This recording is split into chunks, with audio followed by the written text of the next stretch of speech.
চিন্তা, টেনশন, বুক ধড়ফড়, এটা কি রোগ নাকি মনের খেলা? হ্যাঁ, ঠিক ধরেছেন।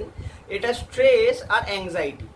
স্ট্রেস মানে হচ্ছে কি মনের ওপর একটা চাপ, যেমন সংসার, বাড়ি, টাকা পয়সা, চাকরি, পরীক্ষা, পড়াশোনা, এই সমস্ত কিছু মিলিয়ে।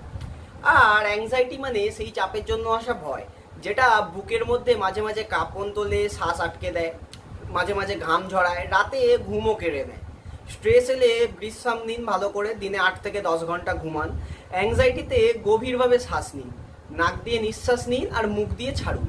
এভাবে 10 বার করুন, দেখবেন বুকটা অনেকটা হালকা লাগবে। কিন্তু এই সমস্ত কিছু করার পরেও যদি না কমে, মনোচিকিৎসাবিদ অর্থাৎ কোনো সাইক্রিয়াটিস্টকে দেখান।